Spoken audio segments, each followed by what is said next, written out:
I wanted to do a quick video for you guys to show you a BMW 7 Series instrument cluster. Now what the customer's complaining about is that it's not lighting up at all, so it's completely dead. This is actually plugged in at the moment, and he's right, it is completely dead.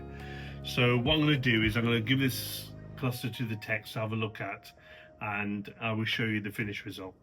Right, so the cluster's come back from the techs. As you can see, it's all working perfectly now. They've had it on soak test for a couple of hours and it's not gone off, so we're happy to send this to the customer. As always, if you've got any clusters that needs repairing or any other electronic items for the vehicle need repairing, please send it to us. Have a look on our website, most of the repairs are on there. If it's not on our website, then give us a call, happy to discuss any unit that you want repairing. As always, like and share.